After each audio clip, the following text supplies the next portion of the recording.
Mr. Van Dyke, what is humor? What makes people funny? Boy, there's a question. I don't know. I guess when people laugh at somebody, they're funny. I can't tell you what it is that makes someone a comedy talent. It's just something they're born with. You don't learn it. You grow. It's inborn, and you're either funny or you're not. I've seen a lot of people, dramatic actors, try to do comedy. And it's a timing, something you're just. It's inborn, I think.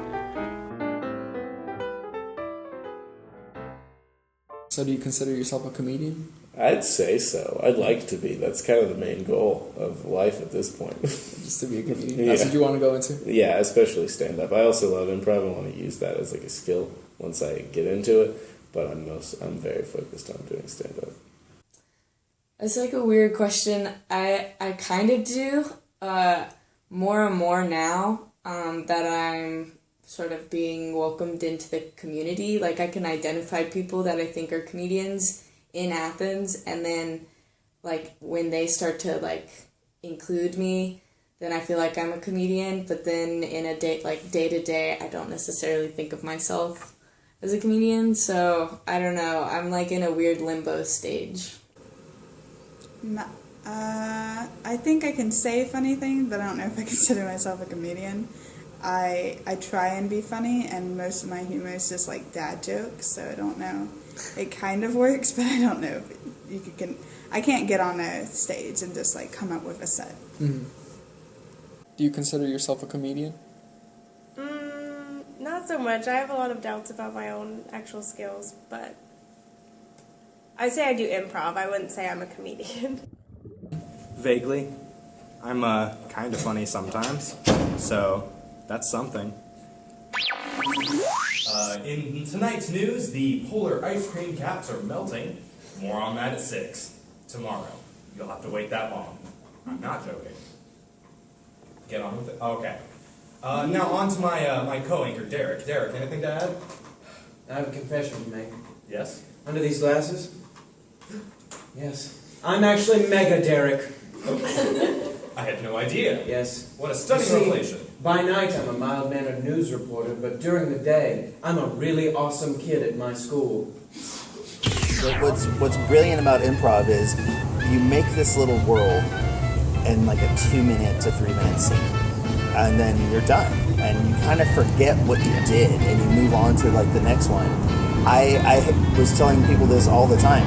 I couldn't tell you what we did at the show 5 minutes after the show, and years down the road, people will be like, "Oh, you remember that thing that you did?" Not at all, but I'm happy that you do. That impression stuck with you.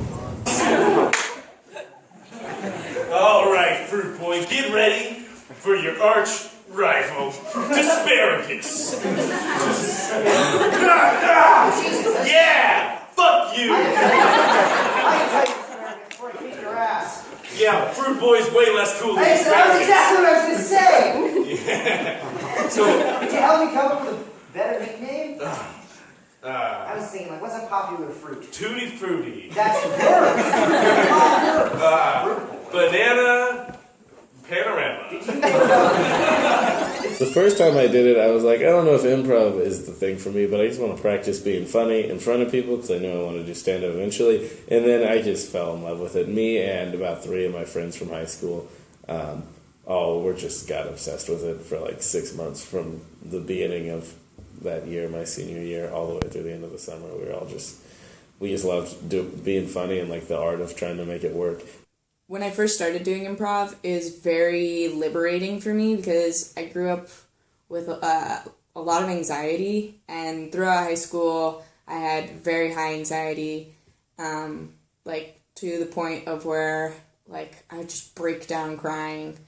And doing improv was very cathartic for me because it was harder to be hard on myself because there was no way I could say, like, oh, you totally messed that up. It was, if I ever felt like there was a criticism, it was always like I could have just chosen this different path, not like I did it wrong. There was just another option that I didn't take. I love being able to come here every single week and see people I love. These guys are my family. I actually have really bad depression, and this really helps with that for me to meet regularly with a group of like-minded people and get out my depression with a healthy way, by laughter. There's a lot of people who knew me since I first joined, and I was not always a really happy guy every single week. There have been weeks even recently where sad stuff has just happened, and I'm trying to be my best, but then I make a lot of depressing jokes, and that's kind of the way I heal. So laughter has always been very important and just my go-to method of coping with the world we live in now. I used to see a therapist as a kid, and I can't afford it now, so this is the next best thing, in my opinion, yeah. I remember all the time in elementary school, I made up this joke and thought it was so funny, but it wasn't funny at all, because I'd be like, hey, why did the sheep cross the road? And everyone would be thrown off because I didn't say chicken, and they'd be like, I don't know why, and I would just say broccoli and run away. A lot of my humor is like sarcastic, dry humor. Okay. So it doesn't necessarily make someone laugh, but it does make them go, I see what you did there. Yeah, I like the art of crafting a joke. I like learning how to be as funny as possible. I like that I'm making other people laugh, but I'm like really into the form of it. I just like performing it for me. I have so much fun doing it, and I get to do it with my best friends, and it's just a really fascinating process. So I finally caught you, Toothless Tommy, you yellow-bellied outlaw. It would seem this is where our story ends. Or where it begins. In what way? Toothless Tommy, will you do me the honor?